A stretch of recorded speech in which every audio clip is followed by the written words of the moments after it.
Fala galera, tudo bem com vocês? O meu nome é Sara e eu falo em nome da Igreja Cristã Evangélica Vida Nova, que estamos muito felizes e honrados em ter você aqui assistindo esse vídeo. Aqui você é sempre o nosso convidado para estar conhecendo as nossas redes sociais, as nossas plataformas digitais, está deixando a sua sugestão, o seu comentário, a sua crítica, a sua interação para conosco. Ficaremos muito felizes se você fizer isso. Então, pode ter certeza que você é sempre convidado a nos conhecer, a conhecer a nossa igreja, a estar por dentro das nossas programações, dos nossos projetos, de tudo aquilo que envolve a nossa igreja. Então, você pode estar fazendo isso aqui, né? Por essa rede social, por essa plataforma onde esse vídeo está sendo postado, deixando o seu comentário. E sinta-se à vontade para fazer isso, você é sempre bem-vindo aqui.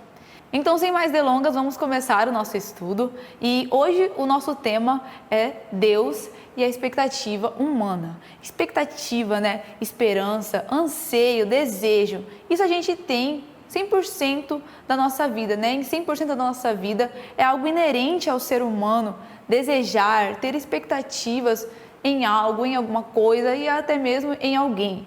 Então, se isso é um tema relevante para nós, né? O que será que Deus espera a respeito disso com relação a nós?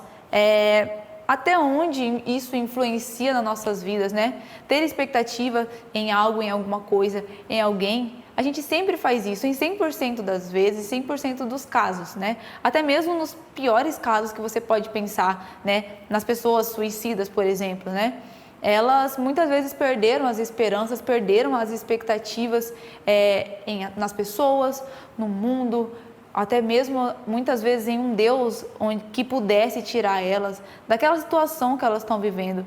Então, sim, elas perderam as expectativas muitas vezes em todas essas coisas. Mas então, aonde está a expectativa dessas pessoas, né? Infelizmente, a expectativa delas estão, né, num conforto, né, numa saída, talvez, para todo esse caos que ela está vivendo, né? Ela tem expectativas, ela tem esperanças que a partir do momento que ela morrer, que ela tirar a sua vida, ela vai estar ali sendo liberta, né? Vai estar achando um conforto, talvez, para tudo aquilo que ela está vivendo. Embora, né, nós cristãos acreditemos que não é bem assim, mas é isso que essas pessoas pensam.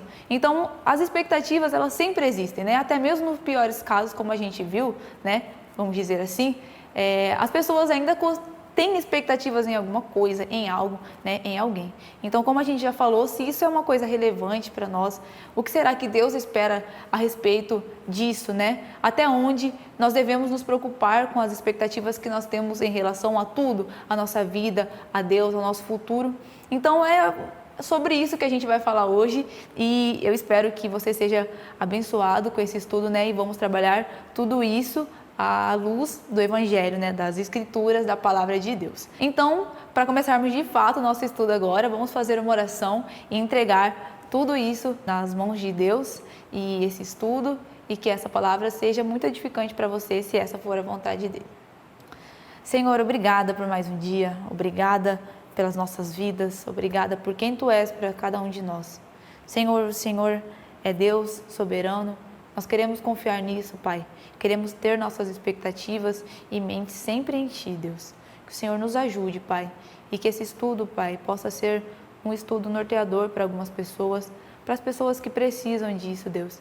Que o Senhor seja o nosso guia sempre, Deus. Entregamos tudo isso nas Tuas mãos e que, se for da Tua vontade, nós possamos ser abençoados, Pai, através desse estudo e que o Senhor fale aos nossos corações, Pai. Queremos ouvir a Tua voz, o que o Senhor tem a dizer para nós.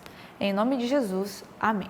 Bom, a primeira coisa que a gente vai falar aqui é sobre a expectativa atualmente, né? A sociedade em que a gente vive, o mundo contemporâneo, né? Com todo acesso que a gente tem à informação, com todo acesso que a gente tem nas redes sociais, né? Na internet, o que não falta para nós é inspirações, né? Inspirações de pessoas, inspirações de trabalho, inspirações de relacionamento, casa, enfim, diversos assuntos, né? Nós temos nos inspirado e vendo deslumbrado a vida das pessoas e tudo que elas alcançam, e isso serve de inspiração para a gente, né? Não é à toa que a palavra meta, ela voltou a ter um grande peso, parece, ultimamente, né? A gente vê alguma coisa e a gente fala, nossa, meta de vida, meta de relacionamento, né? Meta é uma palavra que geralmente, né, antigamente, né, era mais usada, né, para empresa, né, quando eles tinham um objetivo, uma meta, ou sei lá, para outra situação. Hoje em dia é uma coisa comum, né? A gente fala que a gente tem metas, expectativas sobre alguma coisa e não tem nada de errado, não tem absolutamente nada de errado em fazer planos, em ter metas, em almejar as coisas. Mas a gente precisa tomar cuidado com relação a essas expectativas que a gente cria em cima do nosso futuro, né? A Bíblia conta no livro de Lucas, no capítulo 12, versículo 15, uma parábola sobre uma pessoa rica, né? E a gente vai ler ela agora para entender o que está acontecendo ali. Na verdade, o que Jesus queria falar com essa parábola, né? O principal foco de Jesus era alertar as pessoas ali sobre a ganância, né? Era mostrar para as pessoas que a vida de um homem não consiste na quantidade de bens que ele tem, né? Então, esse é o foco principal. Mas dá para a gente tirar também algumas coisas interessantes a respeito da expectativa em cima dessa parábola. Então, a gente vai ler ela para a gente poder entender melhor. Vamos começar aqui no versículo 16, né, do capítulo 12, e vamos ir até o versículo 20. Então lhes contou esta parábola. A terra de certo homem rico produziu muito. Ele pensou consigo mesmo: o que vou fazer? Não tenho onde armazenar minha colheita. Então disse: já sei o que vou fazer. Vou derrubar os meus celeiros e construir outros maiores, e ali guardarei toda a minha safra e todos os meus bens. Direi a mim mesmo: você tem grande quantidade de bens, armazenados para muitos anos. Descanse, coma, beba e alegre-se. Contudo, Deus lhe disse: insensato, esta mesma noite a sua vida lhe será exigida. Então, quem ficará com tudo que você preparou? Como eu falei, Jesus busca aqui, né, alertar sobre a ganância, né, sobre, né, uma pessoa rica que queria ter mais e mais e mais, né? Inclusive aqui no versículo 21, Jesus fala assim, em seguida, né? Assim acontece com quem guarda para si as riquezas, mas não é rico para com Deus. Então, o foco de Jesus com isso era alertar sobre a ganância. Mas com isso também a gente pode ver um pouquinho também sobre as expectativas, né? Qual era a expectativa desse homem? O que ele pensava quando ele falou aqui no versículo 18? Já sei o que vou fazer, vou derrubar os meus celeiros. Então, é sobre isso que a gente vai falar um pouco agora. Quando ele fala essa frase, já sei o que vou fazer, né? Ele tem uma meta, ele tem um objetivo traçado, ele tem uma expectativa de concretizar algo que lhe dará mais, né, capacidade de armazenamento, né, armazenamento das suas riquezas. E quando ele fala isso, ele está deixando, no mínimo aqui, duas coisas muito importantes passarem, né? É claro que, como a gente já falou, o foco aqui é a ganância, né, do coração humano, mas também se tem relação com a expectativa, né? E fazendo isso, ele fez, no mínimo, né, como eu já falei, dois erros muito graves, né? O primeiro deles é que ele não viveu o agora, né? Como a gente viu aqui, era certo homem rico, né? Ele era rico e ele já, com certeza, tinha condições de ter uma vida tranquila, né?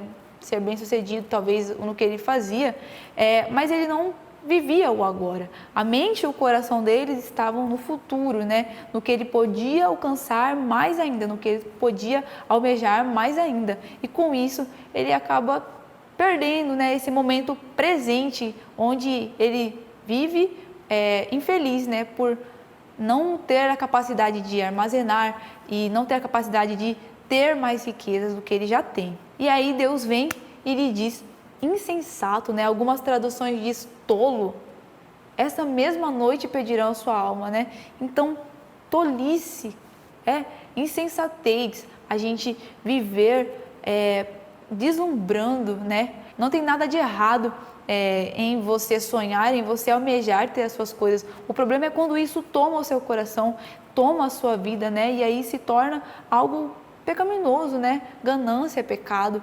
Então, Deus diz: tolo, insensato, essa mesma noite você vai morrer, pedirão sua alma. E o que você vai fazer com tudo isso que você está aí, né, deslumbrando e visando? Temos que tomar cuidado, né? melhor do que deslumbrar e se deliciar com o futuro é viver o presente, viver o hoje, viver o agora, aproveitar o que a gente tem também, né?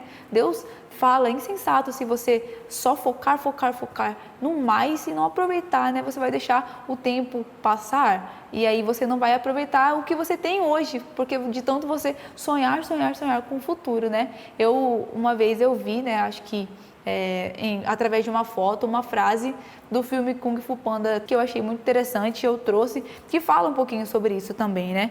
É bem assim a frase: o ontem é história, o amanhã é um mistério, mas o hoje é uma dádiva, por isso se chama presente, né? O hoje é uma dádiva, então que a gente viva também o hoje, não somente deslumbrando o futuro e tudo que ele pode nos oferecer, mas aproveitando o que a gente tem, dando graças a Deus e se mantendo feliz, né? E não só esperando, tendo expectativas e desejos futuros que às vezes, né, como a palavra mesmo fala, a gente pode morrer, né, essa noite e a gente não vai chegar a conquistá-los. E o segundo erro gravíssimo que ele comete aqui, falando, né, se deslumbrando e tudo mais com tudo isso, né, com toda essa situação, é que ele não aproveitou talvez o que é importante, né, o que é essencial. Deus tem uma promessa para todas aquelas pessoas que priorizam o importante, o essencial, o que tem valor realmente, né? Essa promessa, né, tá no livro de Mateus, no capítulo 6, versículo 33, onde o próprio Jesus fala: busquem, pois, em primeiro lugar o reino de Deus e a sua justiça, e todas essas coisas lhes serão acrescentadas, né? Que coisas são essas? Que todas essas coisas são? Ele fala aqui um pouquinho anteriormente, né? No capítulo 7, versículo 31, né?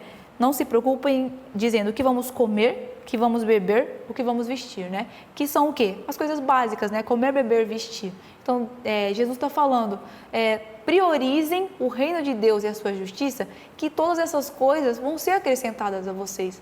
Não se preocupem, né? Não aflinja o seu coração com isso, né? Todas essas coisas lhe serão acrescentadas, mas se você priorizar o que é importante, né? O que é essencial. Então, quando a gente tem expectativas e desejos futuros tão grandes que tomam todo o nosso coração, a gente cai no erro, né, de também não priorizar o que é essencial, o que é importante, né? Que no caso aqui, né, para nós, para nossa vida, é o reino de Deus e a sua justiça, né? E assim, todas essas coisas, as coisas que para nós são importantes também, né, como comer, beber e vestir, serão acrescentadas a nós.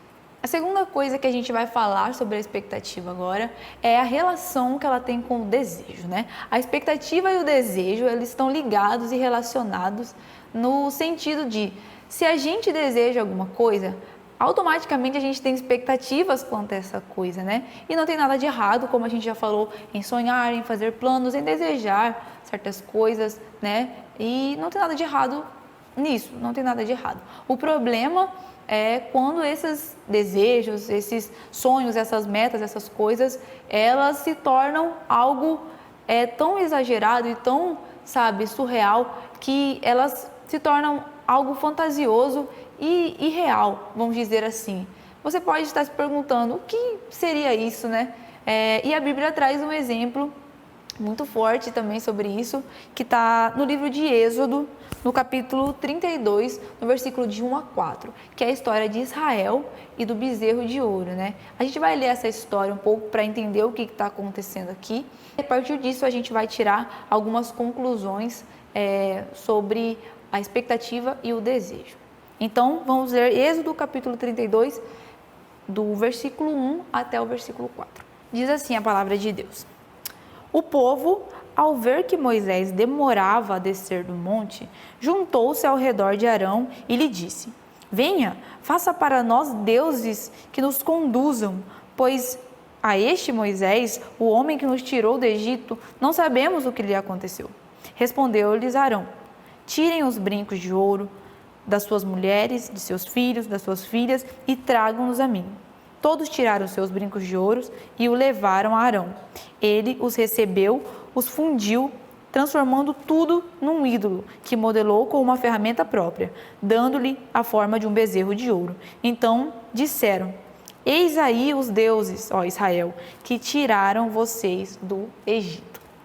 Só para explicar o que está acontecendo aqui, é o seguinte: o povo de Israel viveu aproximadamente 400 anos, né, num regime de servidão, num regime de escravidão lá no Egito, e quando Deus finalmente os libertou, né, através do seu servo Moisés, e aí eles foram para o deserto, né, e toda aquela coisa, e aí uma vez Moisés, né, uma certa hora, né, um certo período, Moisés subiu ao monte para orar, para falar com Deus, e ali ele, vamos dizer que ele demorou, né, um pouco mais do que ele costumava demorar, e aí o povo chegou para Arão e reclamou e falou, né, vamos construir para nós deuses, né, já que este Moisés, né, a gente nem sabe o que aconteceu com ele, né, então eles ali decidem construir deuses para adorar, embora eles soubessem que não tinham sido aqueles deuses que tinham tirado eles do Egito, eles queriam suprir, né, um desejo, né, uma expectativa, uma coisa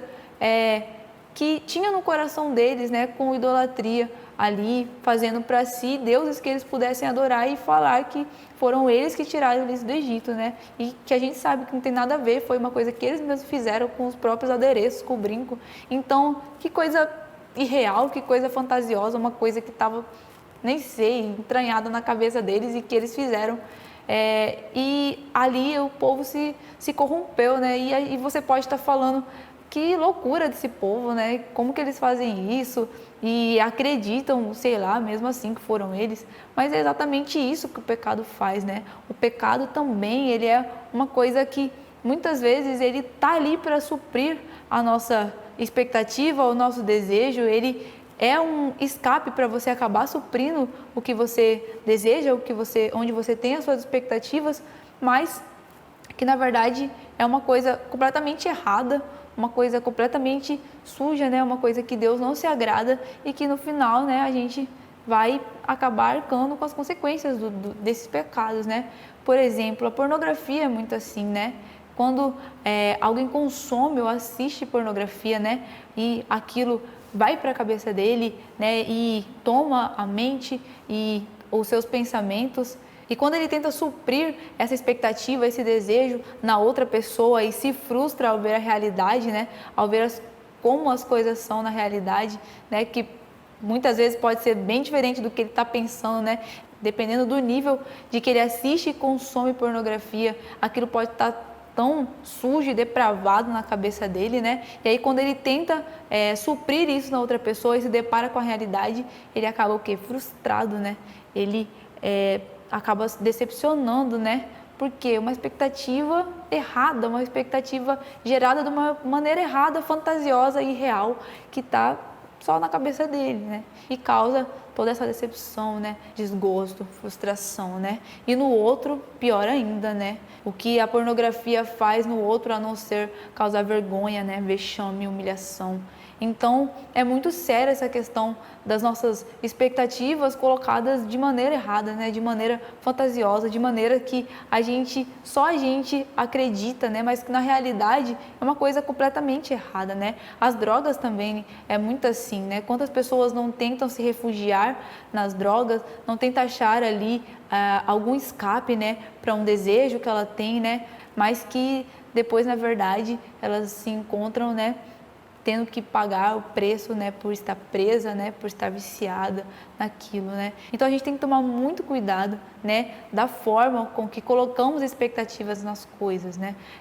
Se essa expectativa for colocada de uma maneira errada, uma maneira que só faz sentido pra gente na nossa cabeça mas na verdade é uma coisa irreal, né, e é uma coisa que visa só ali tapar um buraco que para nós faz sentido, mas que na realidade é completamente diferente, que é exatamente isso que o pecado faz, né? Às vezes nos causa uma falsa sensação, né? Tapa o buraco de que aquilo é certo, de que aquilo é aceitável, de que aquilo eu vou fazer, mas não vai dar nada, mas a realidade é outra e você vai arcar sim com as consequências daquilo, com as consequências do que você fez, né? Claro que você não vai pagar o preço pelo pecado, porque é impossível, né? O preço já foi pago por Jesus na cruz, através do seu sacrifício. Mas as consequências daquele pecado, é claro que elas existem e vão sim cair sobre você, né? Porque apesar de Deus ser um Deus misericordioso e ser um Deus compassivo, bondoso, como todos os atributos que a gente sabe sobre Deus, Ele, além de tudo isso, Ele é um Deus justo também, né? E apesar também de sermos justificados pela fé também, como na Bíblia fala, né, para aquelas pessoas que estão em Deus, não é possível, né, a gente fugir das consequências dos nossos atos, né? Então todo o pecado, tudo o que fazemos na verdade na nossa vida, tudo que fazemos na verdade na nossa vida acarreta algo para nós e que a gente vai ter que pagar uma hora ou outra. Então que a gente não deixe que as expectativas sejam geradas dentro de nós como uma coisa irreal, uma coisa ilógica, mas que elas sejam expectativas corretas, expectativas certas, expectativas que condizem com a realidade, expectativas colocadas em alguém do jeito certo, né? E você deve estar se perguntando agora, será que existe então alguma coisa que eu deva confiar, que eu deva colocar as minhas expectativas nela, né? Será que existe uma pessoa capaz de suprir as minhas expectativas, os meus desejos e fazer isso da maneira correta? E eu digo para você, existe sim. E esse alguém é Deus, né? É Jesus. Ele, assim como diz aqui no livro de Efésios, capítulo 3, versículo 20, fala que Deus, né, aquele, né, que está falando no versículo, aquele que é capaz de fazer infinitamente mais do que tudo que pedimos ou pensamos, de acordo com o seu poder que atua em nós, né? Deus é o único que é capaz de suprir todas as suas expectativas, todos os seus desejos, né? E não somente suprir, Ele é poderoso para fazer infinitamente mais do que a gente pede, do que a gente almeja, do que a gente deseja, do que a gente tem expectativas, né, e esperanças, né? É nele que você tem que confiar, é nele que você tem que colocar as suas expectativas e colocar a sua vida, né? E pode ter certeza que se você confiar que Deus é grande e poderoso o suficiente para te suprir, para fazer aquilo que está falando aqui, né? Que Ele é infinitamente maior e melhor para fazer tudo aquilo que pedimos ou pensamos, né? Se você confiar nisso, pode ter certeza que você jamais vai se frustrar, né? Você pode não entender o que Deus está fazendo, talvez, na sua vida, nesse período, num momento, mas Ele é maior. E se você confiar, se você ter fé nele, se você colocar as suas expectativas em Deus, colocando as suas expectativas, né, no lugar certo, você jamais será frustrado e jamais será decepcionado, né? Mesmo que, como eu falei, você não entenda talvez no momento uma determinada situação que você está passando, mas você pode ter fé que Ele ainda é o seu Deus e está ali para você, para te ajudar no que você precisar, né? Deus é maior, sempre foi maior do que tudo isso, maior que o pecado. Não é à toa que Jesus venceu o pecado na cruz e está disposto, né, a estar do nosso lado, a nos ajudar, se nós realmente nos entregarmos e colocarmos a nossa vida nas mãos dele, né? Confiar, ter fé, essa expectativa gerada em Jesus, né? Essa expectativa gerada em Deus, ela vira fé, né? Fé e sobre a fé a gente pode falar várias coisas, temos muitos versículos para citar, e é isso que Deus quer de nós, né? Que nós coloquemos, que nós confiemos nele, que nós tenhamos fé naquilo que Ele é para nós e naquilo que Ele pode fazer para nós também. Se você tem dúvidas se Deus pode suprir, né? Se Deus pode te dar aquilo que você está pedindo, né? É claro que Ele pode, né? A Bíblia fala aqui em Mateus capítulo 7, versículo 11, bem assim: se vocês, apesar de serem maus, sabem dar coisas boas aos seus filhos, quanto mais o Pai de vocês, que está no céu, dará coisas boas aos que lhe pedirem, né? Deus, como a gente viu aqui, Ele pode dar sim coisas boas para nós, coisas que nós pedimos, coisas que nós almejamos, né? Coisas que nós temos expectativas em cima, Ele está aqui para isso também, para dar o que a gente pede também, não 100% dos casos, né? A Bíblia também fala que muitas coisas a gente pede da maneira errada, né? Pede errado e é por isso que a gente não recebe também. Mas Deus está falando, se vocês que são humanos sabem dar coisas boas, quanto mais eu, né, que sou Deus, eu sou o Deus de vocês. Então confie em Deus, confie no que Ele pode fazer por você, né? Ele, como a gente já viu, é capaz de fazer infinitamente melhor do que você pensa, do que você espera, muito mais do que as suas expectativas podem ir. Deus pode ir muito mais do que isso. Se você tem medo em relação a tudo que a gente está vivendo, em relação a tudo que está acontecendo, Deus também fala aqui conosco através da palavra de Deus no livro de Salmos 46, né? Que Ele é o nosso refúgio, Ele é a nossa fortaleza, socorro bem presente nas angústias, bem presente nas tribulações. Ele é o nosso Deus, Ele é a nossa rocha, onde nós podemos confiar. Então se entregue a Ele, né? Coloque as suas expectativas, coloque os seus desejos, acima de tudo, coloque a sua vida nas mãos de Deus. Ele tem o melhor para você. Confie, Ele é capaz de fazer infinitamente mais do que você pede, do que você pensa. Não há expectativas frustradas quando você confia e se entrega completamente a Deus, né? Então, essa é a minha mensagem para você hoje, que você coloque a sua vida e as suas expectativas no único que é capaz de suprir todas elas, né? E mais do que isso, né? Ele é infinitamente maior, infinitamente melhor do que tudo aquilo que você pode pensar, do aquilo que você pode querer. Não coloque suas expectativas em pessoas, né? Pessoas vão te frustrar, situações vão te frustrar, coisas vão te frustrar, mas Deus não. Deus nunca vai te frustrar se você colocar e confiar a sua vida nele. Eu sei que falando assim parece muito fácil, parece simples, mas não é. Confiar, ter fé é alguma coisa que a gente tem que fazer e tem que vir do nosso coração. Mas temos Deus para nos ajudar nisso também. Então se entregue e confie nele. Bom, era isso que eu tinha para passar para você através dessa mensagem. E para finalizar agora, vamos fazer uma oração e falar com Deus. Senhor, obrigada por esse estudo, por essa palavra que o Senhor trouxe a nós, Senhor, sobre a expectativa, sobre o que o Senhor tem a ver com tudo isso, Deus. E falamos, Deus, declaramos que queremos colocar a nossa vida, as nossas expectativas, os nossos desejos, sonhos, metas, planos, tudo nas Tuas mãos, Deus. Tudo, queremos apresentar tudo ao Senhor, pedindo que o Senhor faça conforme a Tua vontade também para conosco, Deus. Que nós possamos confiar, Deus, em Ti, confiar na Tua palavra, que fala que o Senhor é capaz de dar infinitamente mais do que tudo isso, Deus. Então, queremos confiar nisso, Deus, e entregar a nossa vida e todos os nossos planos e expectativas nas Tuas mãos. Em nome de Jesus é que eu faço essa oração e te agradeço também por esse estudo, pela vida de cada um que está assistindo aqui, que o Senhor esteja abençoando, esteja guardando, protegendo a essa pessoa, a família dela, e que essa palavra, Deus, se for da Tua vontade, possa ter edificado a vida dela. Em nome de Jesus é o que eu peço. Amém. É isso, galera. Por hoje é só. Até uma próxima oportunidade, se Deus nos permitir. Falou, é nóis.